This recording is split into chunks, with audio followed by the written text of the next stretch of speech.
Hello dear students. आज हम देखने वाले हैं कुछ बहुविकल्पीय प्रश्न और जो काफ़ी इम्पोर्टेंट हैं। ठीक है, और इसमें हम शुरू करते हैं फर्स्ट क्वेश्चन। और आप चीज़ों को अच्छे से देखिएगा। ठीक है, अगर हम फर्स्ट क्वेश्चन की बात करें तो देखिए हमसे बोल रहा है कि गोलीय दर्पण की फोकस दूरी तथा वक्रता त्रिज्या के बीच संबंध है। इसमें से कौन सा ऑप्शन करेक्ट है, ये उसकी बात कर रहा है। ठीक है, तो देखिए अगर हम गोलीय दर्पण के फोकस दूरी और त्रिज्या की बात करें तो जो फोकस दूरी होता है वो वक्रता त्रिज्या का आधा होता है। ठीक है, ये आंसर होता है। तो इसमें से अगर फोर्थ ऑप्शन में देखा जाए तो फोर्थ ऑप्शन में जो ए ऑप्शन है R=F/2 यही हमारा करेक्ट है। बात समझ में आ रही है? तो फर्स्ट क्वेश्चन तो हो गया। अब हम नेक्स्ट क्वेश्चन की बात करते हैं। देखिए इसका आंसर अगर देखा जाए तो बोल रहा है कि गोलीय दर्पण तथा फोकस दूरी के बीच संबंध निम्न सूत्र द्वारा ज्ञात किया जाता है, F=R/2। बात समझ में आ गई? चलिए नेक्स्ट क्वेश्चन की बात करते हैं। नेक्स्ट क्वेश्चन क्या दिया गया आपने को? नेक्स्ट क्वेश्चन बोल रहा है कि एक उत्तल दर्पण की फोकस दूरी 20 सेंटीमीटर है। किसी वस्तु को दर्पण के सामने 20 सेंटीमीटर की दूरी पर रखे जाने पर प्रतिबिंब की ध्रुव से दूरी होगी। ठीक है, तो यहाँ पे देखिए जो उत्तल दर्पण दिया गया है, आपको पता है उत्तल दर्पण अवतल दर्पण बिल्कुल पता है। अगर ऐसा होता है तो इसको हम बोलते हैं अवतल दर्पण। ठीक है, और अवतल दर्पण की फोकस दूरी दे दी गई है। तो देखिए F= दिया कितना है, 20 सेंटीमीटर। अब बात है कि 20 सेंटीमीटर, अब यहाँ पे ये देखना है कि जो F है वो पॉजिटिव है कि निगेटिव है, मतलब धनात्मक है कि ऋणात्मक है। तो देखिए इसके इस साइड है, मतलब पॉजिटिव साइड है, तो इसीलिए ये प्लस में होगा। ठीक है, तो जो उत्तल दर्पण है, उत्तल दर्पण की फोकस दूरी हमेशा पॉजिटिव होती है, इसीलिए हम बोलेंगे +20। ठीक, बोल रहा है कि किसी वस्तु को दर्पण के ध्रुव से 20 सेंटीमीटर दर्पण के सामने ध्रुव से 20 सेंटीमीटर की दूरी पर रखे जाने पर प्रतिबिंब की ध्रुव से दूरी होगी। ठीक है, हमसे पूछ रहा है यहाँ पे कि अगर वस्तु, मतलब यू से दिखाते हैं, 20 सेंटीमीटर पर रख दें, 20 सेंटीमीटर की दूरी पर रख दे तो जो हमारा प्रतिबिंब है वो प्रतिबिंब कहाँ बनेगा। ठीक है, ये हमसे पूछ रहा है। अब आपको एक चीज़ पता है इसमें कि वस्तु को हम हमेशा लेफ्ट साइड रखते हैं। ठीक है, ध्रुव के बाईं तरफ हमेशा रखते हैं। तो ये जो u है, u ऋणात्मक होगा, यानी कि -20। तो इतनी बात समझ में आ गई कि अगर उत्तल दर्पण है तो उत्तल दर्पण की फोकस दूरी पॉजिटिव होगी और वस्तु जो होगा वो निगेटिव दूरी पे होगा। बात समझ में आ रही है? चलिए ज़रा इसके सॉल्यूशन को देखा जाए एक बार। देखिए क्या दिया था हमको, ये दिया था, हाँ हमें दिया ये था, एक मिनट,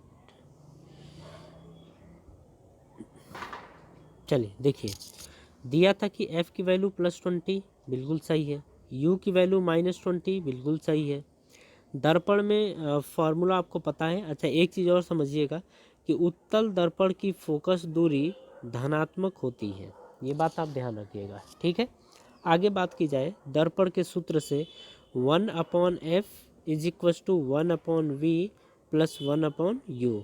अब सारी वैल्यूज़ पुट करें तो 1/f के प्लेस पे क्या रखेंगे, +20 रख दिया, प्लस = 1/v, हमें v ही तो कैलकुलेट करना है, तो v को हमने v रख दिया, प्लस 1/u, u की वैल्यू कितनी है, -20।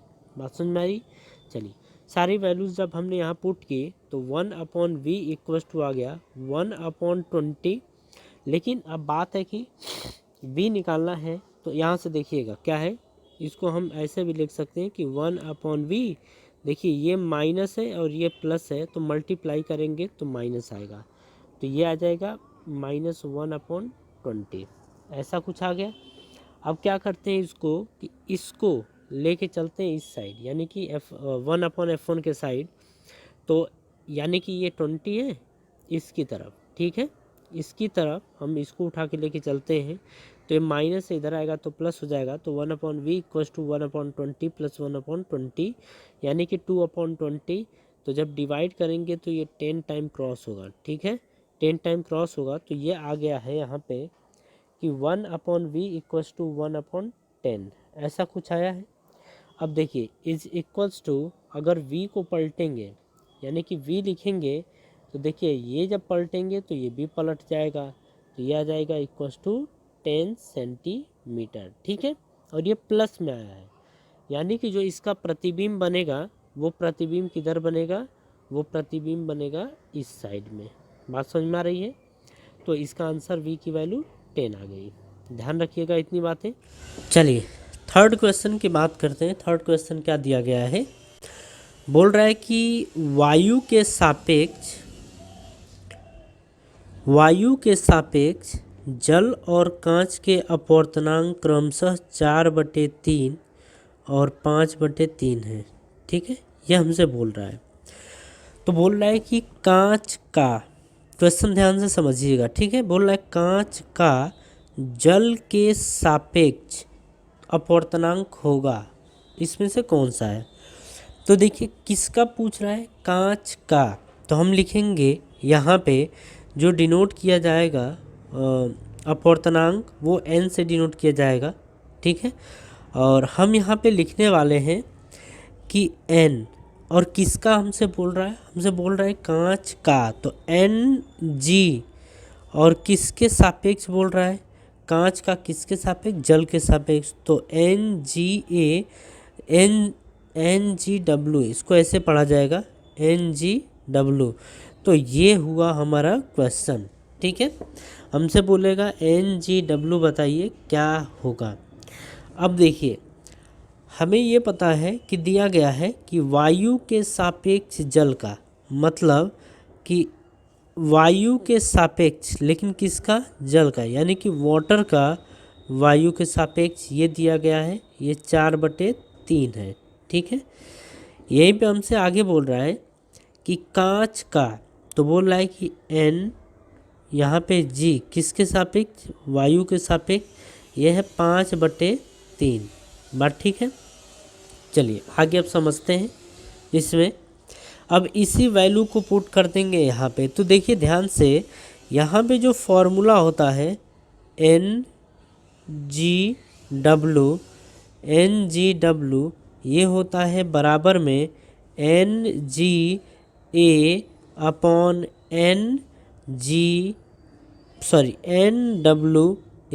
ये होता है, ठीक है, ये हमारा फॉर्मूला होता है। अब इसे हम पुट कर देंगे, जब हम इसको पुट करेंगे इस फॉर्मूले के अंदर तो हमारा आंसर आ जाएगा। अब नीचे देखिए कैसे पुट किया गया है, यहाँ पे अगर देखा जाए तो देखिए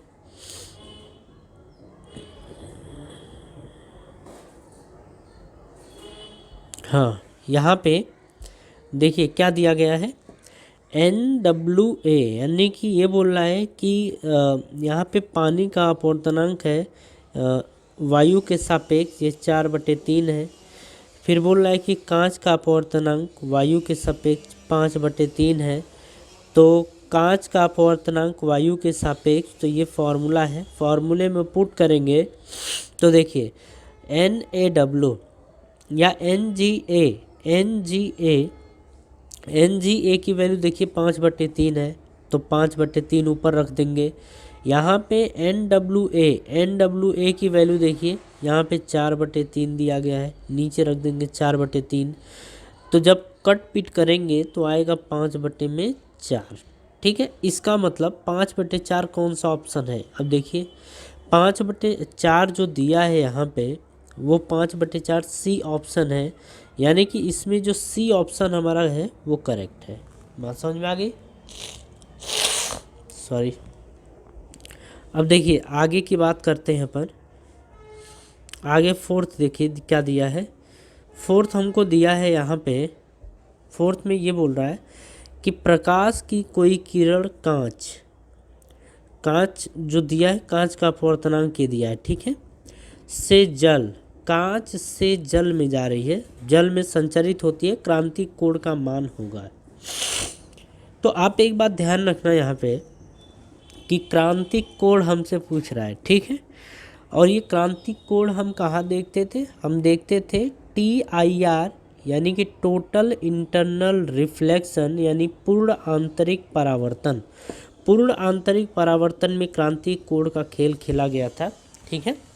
तो जैसे इसमें हम क्या बोलते हैं, इसमें हम बोलते हैं, जैसे ये समझिएगा कि कोई मान लीजिए कि ये कांच है, ये कांच है, ठीक है, और ऊपर जो है वो जल है। तो अब कांच से जल में प्रकाश की किरण कुछ इस तरीके से जा रही है, ठीक है। कांच से जल में प्रकाश की किरण आपकी कुछ ऐसे जा रही है। तो जब ऐसे जा रही है तो टकराने के बाद फिर से उसी माध्यम में आ जाती है, ठीक है।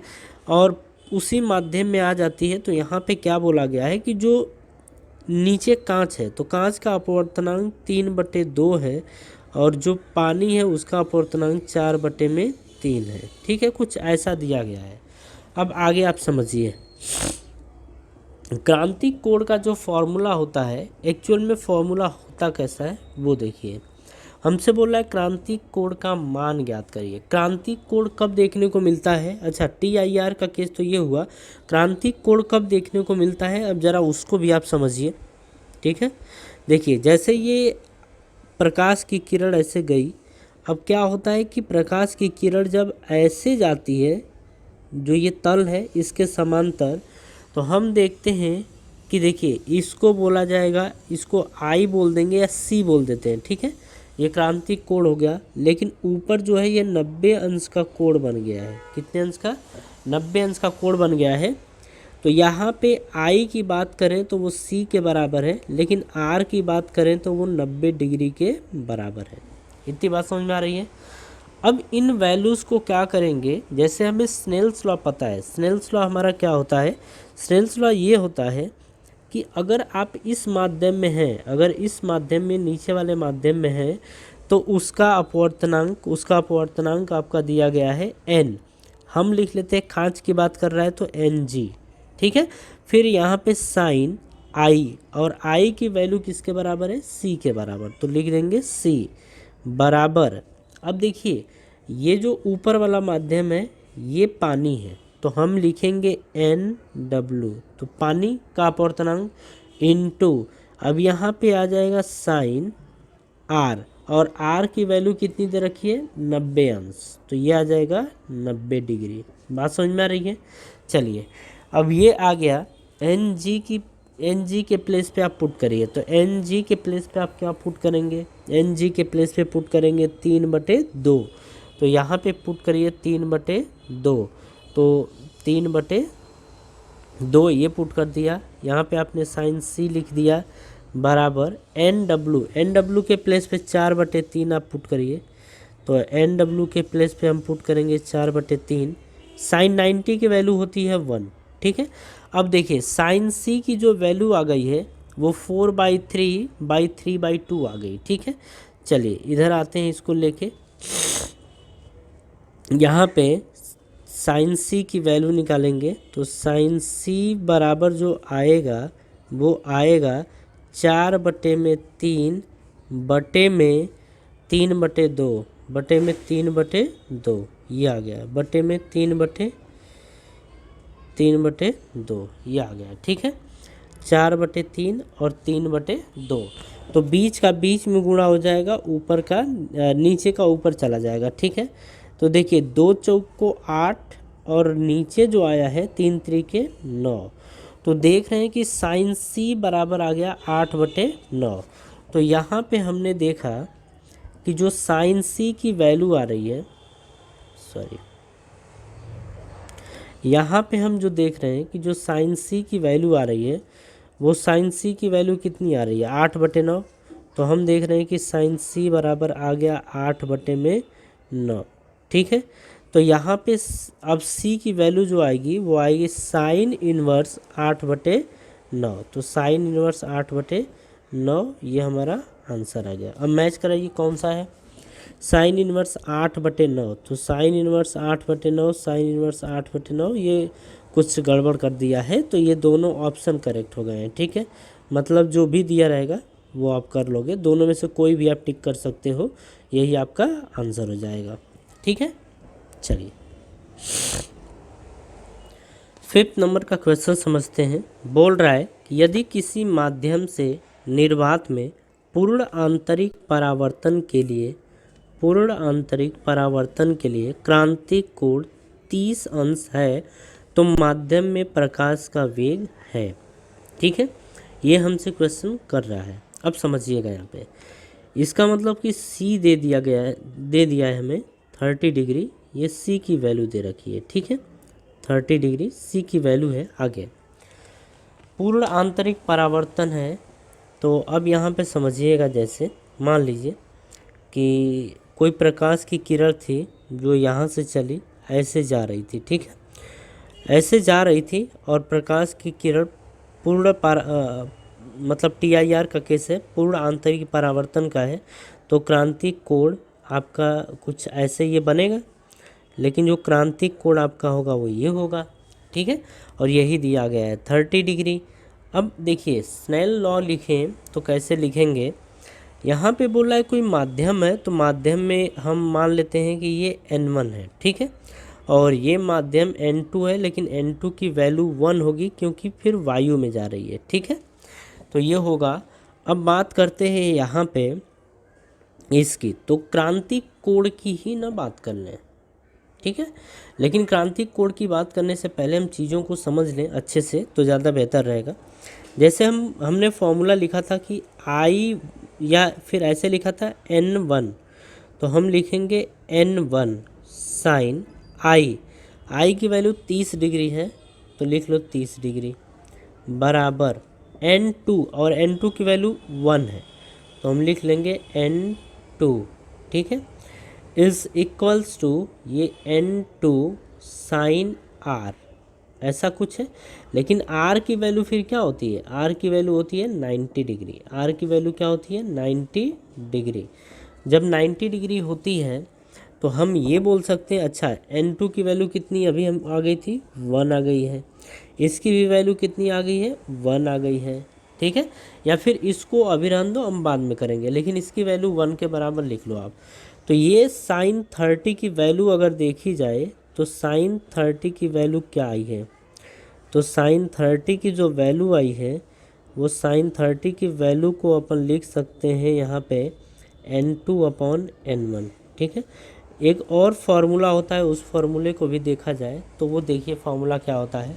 वो होता है अगर ऊपर N2 आपका हुआ, ऊपर N2 हुआ तो ऊपर V1 होगा और नीचे आपका V2 होगा, ये भी एक फार्मूला होता है। तो V1/V2, तो साइन 30, ये 30 था, तो sign 30 is equal to V1/V2, ऐसा आ गया। अब V1 कहाँ पे है, V1 तो आपका इसमें चला गया, मतलब V1 की अगर बात करें तो V1 कहाँ है, माध्यम में, और V2 कहाँ है, वायु में। तो हम बात करें V1 और V2 की, और यहाँ पे हम बात करेंगे, अब हमसे पूछ रहा है जिसे माध्यम में, यानी V1 की वैल्यू पूछ रहा है। तो देखा जाए तो V1 की जो वैल्यू आ गई है वो V2 इंटू साइन 30, ऐसा ही कुछ आया है, V2 साइन 30। तो V1 इक्वल्स टू आ गया V2 साइन 30। तो देखिए हम देख रहे हैं कि V1 is equals to V2 sign 30, और साइन 30 की वैल्यू कितनी होती है, 1/2, और V2 की वैल्यू कितनी होती है, तो V2 की वैल्यू, V2 किस में, वायु में, वायु में क्या होता है, वायु में V की जो वैल्यू होती है वो C के बराबर होती है, और इसकी वैल्यू होती है 3 × 10⁸ मीटर पर सेकेंड, ये कुछ होता है। ठीक है, तो आप वैल्यू पुट करें यहाँ पे, तो V2 की जगह रखेंगे आप 3 × 10⁸ इंटू साइन 30 की वैल्यू 1/2, तो 2 से जब कट करेंगे तो 1.5 टाइम कट होगा, तो ये आएगा 1.5 × 10⁸ मीटर पर सेकेंड, ये आपका आ गया। ठीक है, तो हमारा अगर आंसर देखा जाए तो आंसर है आपका बी ऑप्शन, और बी ऑप्शन हमारा करेक्ट हो गया। ठीक है, चलिए एक नज़र थोड़ा इस पे डाल लीजिए, आप क्वेश्चन को इस तरीके से भी सॉल्व कर सकते हैं, और ये सॉल्व कैसे किया गया है, देखिए यहाँ पे बोला गया है कि साइन सी यानी क्रिटिकल एंगल जो होता है 1/n2 के बराबर, और ये जो होता है V1/V2 क्रांतिक कोण 30 डिग्री दे दिया गया है। तो V2 इज इक्वस टू इतना है और ये वायु में है, ठीक है।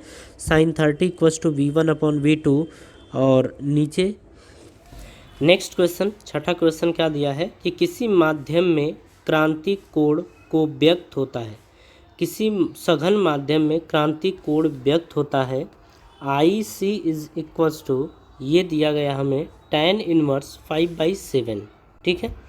tan इनवर्स 5/7 दिया गया है। अब आगे समझिए, बोल रहा है कि तब सघन माध्यम का, कौन से माध्यम की बात हो रही है, सघन माध्यम का अपवर्तनांक विरल माध्यम के सापेक्ष क्या होगा, ये हमसे पूछ रहा है, ठीक है।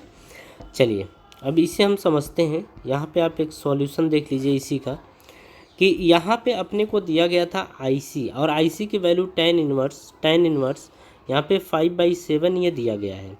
अगर हम बात करें इसकी 5/7 tan इनवर्स या tan 5/7 की अगर बात की जाए तो ये 35.5 आएगा, ठीक है, ये आएगा। तो अगर हम IC की बात करें, यानी कि tan इनवर्स 5/7 जो IC के बराबर है, तो IC की वैल्यू आएगी 35.5 के बराबर। यानी कि अब देखिए जो हमारा क्रांतिक कोण होता है, वो क्रांतिक कोण क्या होता है, क्रांतिक कोण हमारा होता था साइन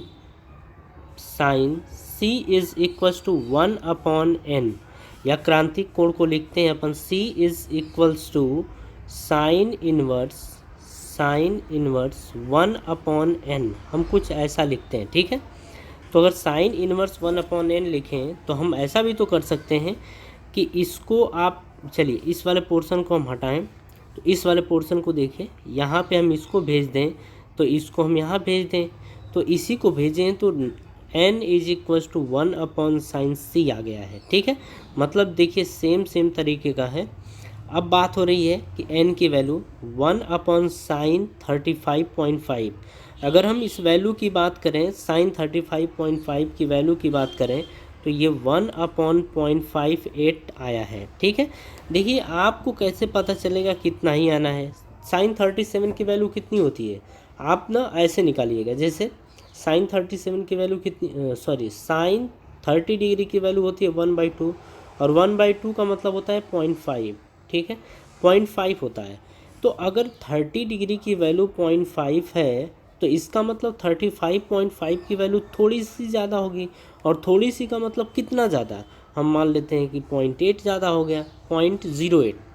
यानी कि अगर 0.5 है 30 डिग्री की, तो 35.5 डिग्री की वैल्यू होगी 0.58 के बराबर, ठीक है। या इसके आसपास ले सकते हैं आप, 5.5 भी कर सकते थे, 5.4 भी कर सकते थे। अगर हम ऑप्शन की बात करें तो 1.6 के आसपास कोई एक ही ऑप्शन होगा, ठीक है। तो जब इसे कट पीट कर रहे हैं तो 1.6 आया है। अब 1.6 एक बार देखा जाए आंसर में, तो अब खुद देखिए जब ये काटे पीटे हैं, हालांकि आपको थोड़ा इसके ऊपर गौर करना पड़ेगा।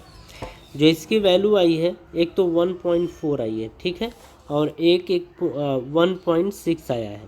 लेकिन आप देखिए यहाँ पे कि अगर 1/0.5 कर दिया जाए तो 1/0.5 कितना आता है।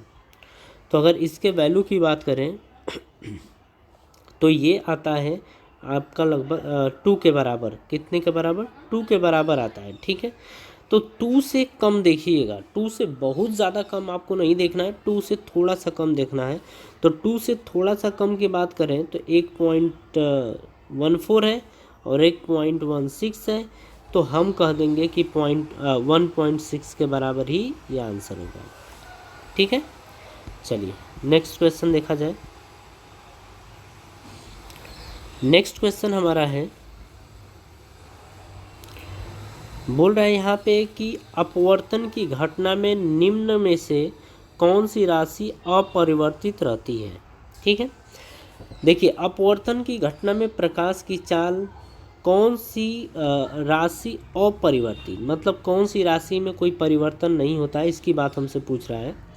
तो देखिए प्रकाश की चाल बदल जाती है, प्रकाश की तीव्रता भी बदल जाती है अगर एक माध्यम से दूसरे माध्यम में जाएं, और प्रकाश का तरंगदैर्ध्य ये भी बदल जाता है। ठीक है, तो प्रकाश की चाल, प्रकाश की तीव्रता और प्रकाश की तरंगदैर्ध्य ये सब बदल जाते हैं, लेकिन कांस्टेंट रहता है, यानी कि अपरिवर्तित रहता है प्रकाश की आवृत्ति। तो आप हमेशा ध्यान देंगे कि किसी एक प्रकाश किरण के लिए चाहे वो किसी भी माध्यम में चली जाए, लेकिन उसका यानी उसकी आवृत्ति कांस्टेंट होती है। तो हमारा ये डी ऑप्शन करेक्ट है।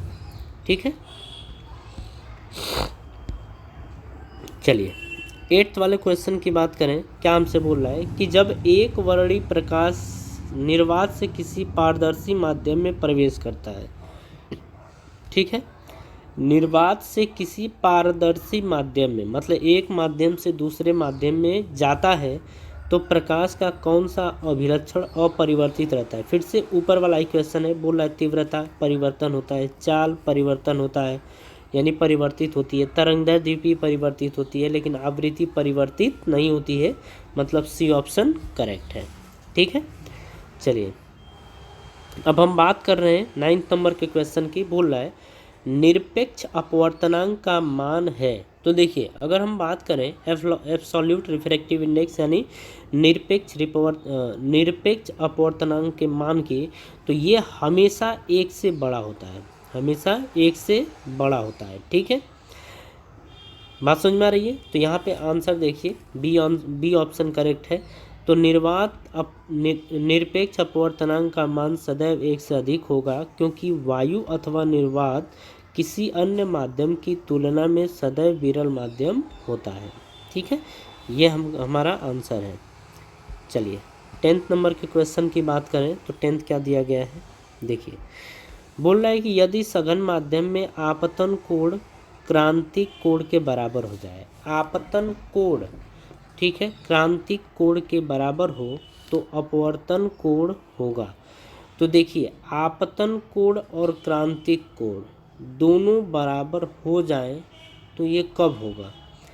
तो देखिए आपतन कोण कौन सा होता है, जो जाता है, और क्रांतिक कोण कौन सा होता है, क्रांतिक कोण होता है जो 90 डिग्री के बराबर चला जाता है।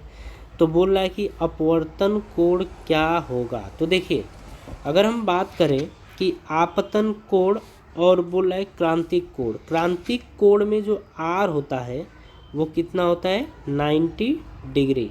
ठीक है, और जो क्रांतिक कोण होती है, क्रांतिक कोण को सी या आई से दिखाते हैं, आई सी।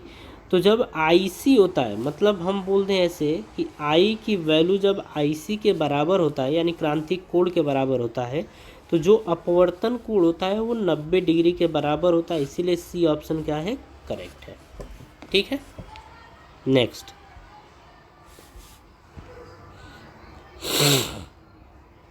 सॉरी, यहाँ पे देखिए क्या दिया गया है। बोल रहा है कि यदि विरल तथा सघन माध्यम में प्रकाश की चाल v1 तथा v2 है, ठीक है, तथा सघन माध्यम में क्रांतिक कोण c है, तब एक रिलेशन बताना है। ठीक है, अब आप थोड़ा सा ना इस चीज़ को समझ लीजिएगा। जैसे बात करें यहाँ पे, तो देखिए अगर हम बात करें क्रांतिक कोण की, मतलब यहाँ पे क्रांतिक कोण के बारे में बात किया गया है। ठीक है, तो हम बात कर लेते हैं। देखिए क्रांतिक कोण दिया गया है c, v1 v2 दिया गया है, तो हम इसी के ऊपर चर्चा करने वाले हैं। तो देखिए जैसा हमने ऊपर फॉर्मूला भी देखा था यहाँ पे, कि हम देखते हैं कि जैसे n1 साइन आई, तो साइन आई नहीं, यहाँ पे साइन आई सी, या हम बोल सकते हैं यहाँ पे कि n1 sine C is equals to n2 sine R, और क्रांतिक कोण की बात हो रही है तो आर की वैल्यू क्या होगी 90 अंश, और ये किसके बराबर हो जाएगा 1 के बराबर, यानी साइन 90 की वैल्यू 1 के बराबर। तो साइन सी की जो वैल्यू आएगी, साइन सी की वैल्यू जो आएगी वो n2 अपॉन n1 के बराबर होगा। बात समझ में आ रही है। लेकिन अगर हम वेलोसिटी की बात करें, वेग की बात करें, तो ये होता है v1 अपॉन v2। ये भी बात समझ में आ गई। v1 किस में होता है, माध्यम में प्रकाश की चाल, और v2 क्या होता है, वायु में प्रकाश की चाल। बात समझ में आ रही है। चलिए तो इसका मतलब क्या आ गया कि जो साइन सी है वो V1/V2, क्योंकि प्रकाश के चाल की बात किया था, ठीक है। तो अब आप यहाँ पे भी देख सकते हैं इसको कि जो साइन सी V1/V2 के बराबर आ गया है, ठीक है। अब यहाँ पे देखिए जो आपका साइन सी है वो V1/V2 के बराबर आ गया है, ठीक है। यानी कि V1 की जो वैल्यू आएगी, हमसे V1 पूछा है कि V1 क्या होगा, तो V1 V2 से यहाँ क्या कर देंगे, मल्टीप्लाई, तो आ जाएगा V1 = V2 साइन सी, V1 = V2 साइन सी, ये हमारा आप आंसर आ जाएगा, ठीक है। और बात करें तो V1 = V2 साइन सी किस में है, तो देखो V2 साइन सी की अगर बात की जाए तो देखो V1 = V2 साइन सी, तो ये फर्स्ट ऑप्शन ही मैच कर रहा है, ठीक है। 11th का ए ऑप्शन करेक्ट हो गया। अगर सेकेंड ऑप्शन की बात करें तो V1 = V2 कॉस सी है, जबकि ये ऑप्शन गलत होगा, यानी कि फर्स्ट ऑप्शन इज़ करेक्ट, ठीक है। चलिए नेक्स्ट की बात करते हैं। और नेक्स्ट क्या दिया गया है, ये काफ़ी अच्छा क्वेश्चन है, इसको आप डायरेक्टली याद रखेंगे, ठीक है। लिखा गया है कि एक प्रकाशिक तंतु में तंतु के ऊपर लेप की गई तह का अपवर्तनांक होता है, ठीक है। मतलब प्रकाशिक तंतु है और प्रकाशिक तंतु के ऊपर लेप की गई तह का अपवर्तनांक क्या होता है। तो देखो तंतु के पदार्थ से अधिक, तंतु के पदार्थ से कम, तो हम बोलते हैं, देखो आप ध्यान रखना, तंतु के पदार्थ से कम होती है, ठीक है। ये ऑप्शन है कि जिस चीज़ का बना होता है, मतलब जो ऑप्टिकल फाइबर यानी प्रकाशिक तंतु की बात करें तो प्रकाशिक तंतु के ऊपर का जो लेप किया गया होता है उसका अपवर्तनांक तंतु के अपवर्तनांक से कम होता है, ठीक है। अब देखिए इसे अगर रीड करें तो समझिएगा, प्रकाशिक तंतु एक पतला बेलनाकार तार होता है जिसका व्यास 0.1 mm होता है, यानी कि 0.1 मिलीमीटर होता है। तंतु में एक आंतरिक बेलन n = 1.7 होता है जिसे क्रोड कहते हैं, तथा इसके चारों ओर पदार्थ यानी कि n = 1.5 की एक पतली परत होती है जिसे क्लेडिंग कहते हैं। अतः क्लेडिंग का अपवर्तनांक तंतु के पदार्थ के अपवर्तनांक से कम होता है, ठीक है। तो आपको ये सारी चीज़ें ध्यान रहेंगी। अगर देखिए आपको कोई भी डाउट होता है तो आप डाउट ज़रूर कमेंट में डाल दीजिएगा, ठीक है। तो अब हम मिलते हैं नेक्स्ट मतलब कि टॉपिक में कुछ नए क्वेश्चन के साथ। तो आज के लिए थैंक यू।